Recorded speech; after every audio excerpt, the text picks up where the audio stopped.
Good morning students, how are you. आज हम कक्षा 10वीं में कविता 6 जिसका नाम है यदंत्रित मुस्कान के प्रश्नोत्तर करेंगे। इससे पहले वाली कक्षा में हमने पहले 4 प्रश्नोत्तर कर लिए हैं। अब हम अपना 5वां प्रश्न करेंगे। पहला प्रश्न है, मुस्कान और क्रोध भिन्न भिन्न भाव हैं कैसे। यहाँ पर जो कवि है वो क्या पूछना चाहता है कि जो मुस्कान है, जो हंसी है और जो क्रोध है वो दोनों क्या है, अलग अलग हैं और वो कैसे अलग हैं, वो हमसे ये चीज पूछना चाहता है। अब हम इसका उत्तर करेंगे। मुस्कान मन के हर्ष को दर्शाता है, यह अच्छा भाव माना जाता है। यहाँ पे वो क्या कहता है कि जो मुस्कान है हमारी वो क्या है, मन की खुशी को दर्शाता है कि इंसान की अगर वो खुश है तो मुस्कुराता है। उसके बाद वो क्या कहता है कि यह अच्छा भाव माना जाता है कि अगर इंसान मुस्कुरा रहा है या मुस्कान उसके चेहरे पर है तो उसका अर्थ हमें पता चलता है कि जो इंसान है वो कहीं ना कहीं खुश है, कि उसके मन में क्या अच्छे भाव है। उसके बाद वो कहता है मुस्कुराता हुआ व्यक्ति सबको अच्छा लगता है, कि जो इंसान है जब वो मुस्कुराता है तो वो सबको अच्छा लगता है। उसके बाद वो कहते हैं क्रोध का भाव व्यक्ति के मन के असंतोष को दर्शाता है। उसके बाद कवि क्या कहता है, ये हुई मुस्कान की बात। अब वो क्रोध की बात करता है कि क्रोध क्या है। जो क्रोध का भाव है, अगर इंसान के अंदर क्रोध है, गुस्सा है तो क्या होगा, उससे क्या उसके चेहरे पर जो हमें दिखेगा वो क्या, हमें ऐसा लगेगा कि कहीं ना कहीं वो कुछ परेशान है। तो उससे क्या है, उसके मन के असंतोष मीन्स यहाँ पे अर्थ है कि उसके मन के अंदर ऐसी कुछ बात है जो उसको क्या करिए, बहुत ज्यादा परेशान करे। उस परेशानी के कारण उसको क्या है, बहुत ज्यादा क्रोध आ रहा है। तो यहाँ पे पहले हमने मुस्कान के बारे में पढ़ा कि मुस्कान क्या है, उसके बाद हमने क्रोध के बारे में पढ़ा कि क्रोध क्या है। अब आपको पता चल गया होगा कि मुस्कान में और क्रोध में दोनों में क्या अंतर है। उसके बाद हमारा है छठा प्रश्न, बच्चे से कवि की मुलाकात का जो शब्द चित्र उपस्थित हुआ है उसे अपने शब्दों में लिखिए। यहाँ पर कवि हमसे पूछना चाहता है कि जो जब कवि अपने बच्चे से मिलता है और उन दोनों की जो मुलाकात थी, उन दोनों के मिलने के समय जो हुआ उसके बारे में हम क्या जानते हैं, हमने क्या आभास किया है, हमने क्या फील किया है। आइए हम इसका उत्तर करते हैं। बच्चे की मुस्कान कितनी सुंदर है। यहाँ पे जो कवि है वो बताना चाहता है कि जो बच्चा है उसकी जो मुस्कान है, जो उसकी मुस्कुराहट है वो बहुत ज्यादा सुंदर है, बहुत ज्यादा अच्छी है। उसके बाद वो कहता है मनमोहक है। मनमोहक का अर्थ होता है कि किसी को अपनी ओर आकर्षित कर लेना, कि जो बच्चे की जो मुस्कान है वो कैसी है, दूसरों को अपनी ओर आकर्षित कर लेती है। धूल मिट्टी से सना बच्चा मुस्कुराता है। उसके बाद वो कहता है कि जो बच्चा है, जो छोटे छोटे जो बच्चे होते हैं जब वो चलना सीखते हैं वो क्या मिट्टी में खेलते रहते हैं, धूल में खेलते रहते हैं और उससे क्या जो उसका जो शरीर है, जो उसके अंग है वो क्या मिट्टी से लथपथ हो जाते हैं। जब मिट्टी से लथपथ हुआ बच्चा जब मुस्कुराता, जब हंसता है तो कैसा लगता है, कमल के फूल के समान सुंदर बच्चे की मुस्कान कवि को बांध रही है। उसके बाद वो कहता है कि हमने पढ़ा था कि जो जब बच्चा हंसता है तो कवि को क्या लगता है कि जैसे कमल के फूल तालाब को छोड़कर उसकी झोपड़ी में खिल गए हो। यहाँ पे वो वही बात वो कह रहा है कि कमल के फूल के समान, कि उसको क्या लगता है कि जिस तरह से कमल का फूल बहुत ज्यादा सुंदर लगता है, बहुत ज्यादा अच्छा लगता है, उसी प्रकार जो क्या बच्चे की जो मुस्कान है, बच्चे की जो हंसी है, कवि को क्या है कहीं ना कहीं अपने साथ उससे बांध रही है। उसके बाद वो कहता है कवि काफी समय बाद घर लौटता है। जो क्या था, हमने पढ़ा था कविता में कि जो कवि तो वो कहीं बाहर रहता था, बहुत समय के बाद वो अपने घर पर आया था। उसके यहाँ पर वो ये चीज कहना चाहता है कि जो कवि है बहुत समय बाद वो अपने घर पर आया था, अपने घर लौटा था। उसके बाद वो क्या कहते हैं कि पत्नी, बच्चे और कवि, पत्नी, कवि और बच्चे के बीच परिचय में माध्यम बनी है। वहां पर हम क्या देखते हैं कि जो पत्नी है वो बच्चे की और कवि की पहचान कराने में कहीं ना कहीं माध्यम बनी थी। मीन्स यहाँ पे कहने का अर्थ क्या है कि जो बच्चा था वो कवि को देखकर पहचान नहीं रहा था, क्योंकि वो बहुत समय के बाद अपने घर लौटा था। अब यहाँ पे वो कवि जो कवि था वो बच्चा कवि को पहचान नहीं पा रहा था, तो उसने क्या किया, बीच में जो उसकी माँ थी वो कहीं ना कहीं उनका बीच में माध्यम बनी, उसने बच्चे को उसके पिता की पहचान करवाने की कोशिश की। उसके बाद यहाँ पे वो कहते हैं कि कवि अपने बच्चे को पहचानता है पर बच्चा उसे नहीं पहचानता।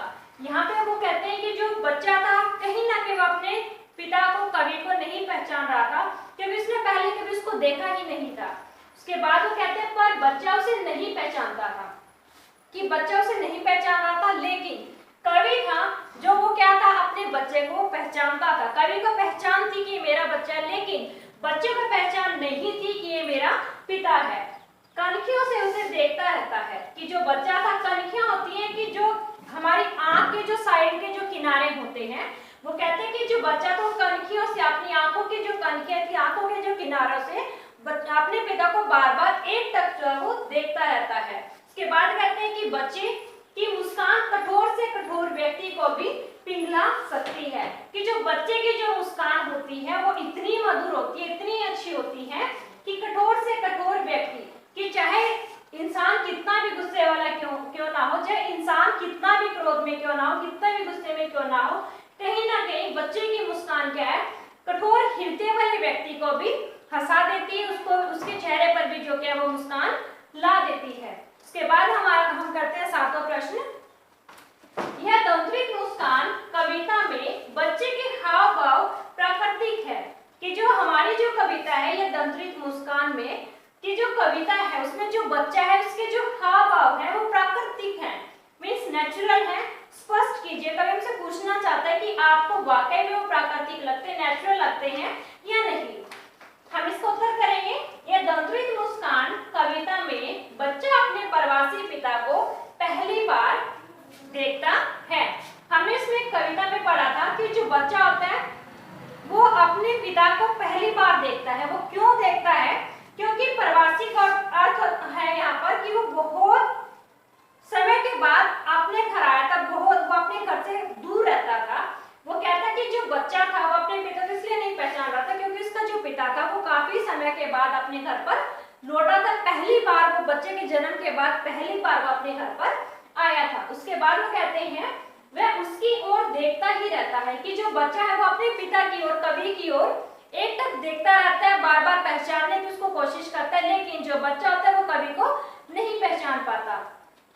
जैसे उसे पहचानने का प्रयत्न कर रहा है, कि यहाँ पर क्या था कि हमने पढ़ा कि जो बच्चा वो एक तक बार बार उसकी ओर देखता रहता है, कवि की ओर, तो क्या बार बार देखने के बावजूद भी जो बच्चा है उसको पहचान नहीं पा रहा था, क्योंकि उसने उसको कभी पहले नहीं देखा था, इसलिए उसको पहचानने में थोड़ी सी दिक्कत आ रही थी, कौन इंसान है जो मेरे सामने खड़ा है। उसके बाद वो कहते हैं कि वह कवि को देख मुस्कुराता है, कि जो बच्चा है वो बार बार उसकी कवि की तरफ देखता है और उस मुस्कुराता रहता है, उसको पहचानने की कोशिश करता है। तब कवि को लगता है जैसे फूल खिल गए हो। यहाँ पे वो क्या कहते हैं कि जब बच्चा उसकी ओर देखकर मुस्कुरा रहा था, हंस रहा था, तो कवि को क्या लगा कि जैसे फूल खिल गया। जैसे हमने देखा होगा कि जब कलियां होती हैं, फूल खिलते हैं, छोटी छोटी कलियां होती है, वो इतनी अच्छी नहीं लगती, लेकिन जब कलियों के जो फूल बन जाते हैं वो हमें बहुत ज्यादा अच्छे लगते हैं। उसी तरीके से यहाँ पर बच्चे की मुस्कान की तुलना किससे की गई है, फूल से की गई है, फूल के खिलने से की गई है। आगे हम करते हैं, यह स्वाभाविक है कोई भी बच्चा अनजान व्यक्ति के साथ एकदम नहीं हिल मिल सकता। हमने देखा होगा कि ये नेचुरल चीज है कि अगर कोई भी बच्चा किसी भी अनजान व्यक्ति को देखता है तो एकदम से ना तो उससे बातें करता है, ना उसके साथ वो बोलता है, ना उसकी तरफ देखता है, वो सिर्फ दूर से ही उसको क्या पहचानने की कोशिश करता है कि हाँ क्या मैं इस इंसान को जानता हूँ, क्या मैं इस व्यक्ति को पहचानता हूँ, क्या मैंने पहले कभी इसको देखा है। तो यहाँ पर क्या है, जो भी चीजें हमसे पूछी गई थी क्या वो प्राकृतिक है, कि हाँ वाकई में जो बच्चे का जो कविता में जो बिहेव था, जो उसका स्वभाव, तो वाकई में क्या था, वो एक प्राकृतिक हमें दिखाई देता है। हम 8वां प्रश्न करेंगे, यह दंत्रित मुस्कान कविता के उद्देश्य पर प्रकाश डालिए। यह दंत्रित मुस्कान जो हमारी कविता है उसका क्या उद्देश्य है, हमें कवि क्या बताना चाहता है। आइए हम इसका उत्तर करते हैं। यह दंत्रित मुस्कान कविता एक उद्देश्य प्रधान कविता है। कवि हमें क्या बताते हैं कि जो यह हमारी दंत्रित मुस्कान कविता है वह क्या एक उद्देश्य प्रदान की, कहीं ना कहीं वो हमें एक उद्देश्य दे रहा है, या हमें कुछ ना कुछ रहा है। कवि ने एक छोटे बालक की मनमोहक मुस्कान के जादुई आकर्षण से यह बताने का प्रयास किया है कि नन्हे बालकों की मनमोहक मुस्कान कठोर से कठोर मन को भी पिघलाने की क्षमता रखती है। यहाँ पे कवि हमें क्या बताना चाहता है कि एक छोटे से बालक की जो मुस्कान होती है, जो हंसी होती है, वो इतनी मनमोहक होती है। मनमोहक का अर्थ यहाँ पे क्या है कि दूसरों के मन को अपनी ओर आकर्षित कर लेना, दूसरों का ध्यान अपनी ओर आकर्षित कर लेना। कि बालक की जो मुस्कान है वो इतनी ज्यादा मनमोहक होती है कि अपनी तरफ वो दूसरों को आकर्षित कर लेते हैं। उसके बाद वो क्या कहते हैं कि जो नन्हे बालकों की मनमोहक मुस्कान कठोर से कठोर मन को भी पिघलाने की क्षमता रखती है। कि जो छोटे छोटे जो बच्चों के जो मुस्कान होती है, जब उसके आपने देखा होगा कि जब 6-7 महीने का जो बालक होता है उसके जो दांत होते हैं वो निकलना शुरू कर देते हैं। कि जब बालक के छोटे छोटे दांत जब आ जाते हैं, निकलने लगते हैं, तो उस समय जो बच्चे की मुस्कान होती है बहुत ही ज्यादा क्या होती है, मधुर होती है। तो जब बच्चे की वो मुस्कान हम देखते हैं तो कहते हैं कि कठोर से कठोर मन को भी, कि चाहे इंसान कितना भी कठोर हृदय वाला हो, चाहे वो कितना भी गुस्से वाला क्यों ना हो, तो कहीं ना कहीं जब वो बच्चे की मुस्कान देखता है तो उसका हृदय भी बच्चे की मुस्कान की तरफ आकर्षित हो जाता है। वह व्यक्ति भाग्यशाली है जिसे नन्हे बालक की दंत्रित मुस्कान को देखने और महसूस करने का सौभाग्य प्राप्त होता है। अब आगे कवि क्या कहना चाहता है कि वह व्यक्ति क्या है, भाग्यशाली है, वो बहुत ही ज्यादा किस्मत वाला है, जो क्या है बच्चे की उस दंत्रित मुस्कान का, जब उसके दांत पैदा होने लगते हैं, जब उसके मुंह में दांत आने लगते हैं, जब उस समय को जब वो देखता है तो बहुत ज्यादा भाग्यशाली है। और वो कहते हैं कि देखने के साथ साथ उसको महसूस करने को सौभाग्य, कि हाँ जो उसकी मुस्कान है वो वाकई में क्या है, बहुत ज्यादा अच्छी है। जो इन दोनों को देखने का और उसको महसूस करने का जिसको मौका मिलता है, अवसर मिलता है, क्या वो इंसान वाकई में क्या है, बहुत ज्यादा भाग्यशाली होता है। आगे हमारा है 9वां प्रश्न, बच्चे की दंत्रित मुस्कान की विशेषता बताइए। कि जो बच्चे की जो दंत्रित मुस्कान है उसकी क्या विशेषता है, कवि हमसे पूछना चाहता है। हम आगे इसका उत्तर करेंगे। बच्चे की दंत्रित मुस्कान बड़ी अद्भुत तथा मनोहरी है। यहाँ पे जो क्या है, कवि हमें बताना चाहता है कि बच्चे की जो मनोहरी मुस्कान है, जो दंत्रित मुस्कान है, वो क्या बहुत ही अद्भुत है, वो क्या बहुत ही ज्यादा अलग होती है। हमने पहले पढ़ा था कि बड़े इंसान की मुस्कान में और छोटे बच्चे की मुस्कान में क्या अंतर है। हमने पढ़ा था कि जो छोटे बच्चे की जो मुस्कान होती है वाकई में क्या मनोहरी होती है, अपने और वो दूसरों को आकर्षित कर लेती है। और जो बच्चा जो जब मुस्कुराता है तो वो परिस्थिति का ध्यान नहीं करता कि मुझे इस समय हंसना चाहिए या नहीं हंसना चाहिए। लेकिन हमने भी उसके साथ साथ हमने पढ़ा था कि जो बड़े व्यक्ति हैं उसकी मुस्कान कैसे होती है, वो परिस्थिति के अनुसार हंसता है और कि वो समय के अनुसार हंसता है, कि उसको पता था कि मुझे इस परिस्थिति में हंसना है या नहीं हंसना। उसके बाद वो कहते हैं कि हमने पढ़ा था कि जो व्यक्ति के जो दांत होते हैं वो बच्चे के अनुसार, कि बच्चे के दांत छोटे छोटे थे, जब व्यक्ति बड़ा हो जाता है तो उसके दांत क्या वो साइज में भी, आकार में भी क्या बहुत ज्यादा बड़े हो जाते हैं। उसकी यह मुस्कान मरते हुए व्यक्ति में भी नए प्राणों का संचार करने में सक्षम है। यहाँ पे कवि क्या कहना चाहता है कि जो बच्चा है वो मरे हुए व्यक्ति में भी, मरे हुए व्यक्ति को ये नहीं कि जो बिल्कुल ही मर जाता है, जिसमें सांस ही नहीं रहते। यहाँ पे वो कहने का अर्थ नहीं है, चाहे वो कितना भी परेशान क्यों ना हो, चाहे वो कितना भी बीमार क्यों ना हो, तो जब बच्चा किसी भी व्यक्ति की तरफ हंसता है, मुस्कुराता है, तो कहीं ना कहीं नए प्राणों का मन कहीं ना कहीं उसमें एक उम्मीद जाग जाती है। उसके बाद वो कहते हैं कि उसकी मुस्कान फूलों की तरह खिलकर सारे घर को आनंद से भर देती है। यहाँ पे वो क्या कहता है कि जो बच्चे की जो मुस्कान है वो क्या, जब वो बच्चा हंसता है, जो उसका चेहरा होता है वो कैसा होता है, फूलों की तरह खिल जाता है। कि जिस तरह से जो एक कली होती है, कली क्या धीरे धीरे खिल जाती है, फूल बन जाती है, उसी तरह से कि जो बच्चे का जो चेहरा जब वो हंसता है तो एक फूल के समान वो खिल जाता है। जब वो बच्चा क्या हंसता है, मुस्कुराता है, तो सारा घर क्या आनंद से भर जाता है। उसकी मुस्कान से, उसकी हंसी से सारा घर जो है वो गूंजने लगता है। उसके बाद वो कहते हैं कि उसकी इस मनमोहक मुस्कान को देखकर कठोर से कठोर हृदय भी पिघल जाता है। आगे वो क्या कहते हैं जो बच्चे की जो मुस्कान है वो इतनी आकर्षक होती है कि कठोर से कठोर हृदय वाले व्यक्ति को भी अपनी ओर आकर्षित कर लेती है, उसके कठोर हृदय को भी पिघला देती है। उसके बाद कवि बच्चे की मुस्कान की तुलना शेफालिका के फूलों से करता है। यहाँ पे जो बच्चे की जो मुस्कान है उसने कवि ने उसकी तुलना किससे की? शेफालिका के फूलों से की है। कि जब हमने देखा होगा कि यहाँ पर जब बच्चे की हंसने की बात आती है कविता में, तो कि जो कवि क्या कहता है कि मानो ऐसा लग रहा है जैसा कि बच्चे के मुंह से शेफालिका के फूल गिरने लग गए हों। इसके बाद हमारा है 10वां प्रश्न।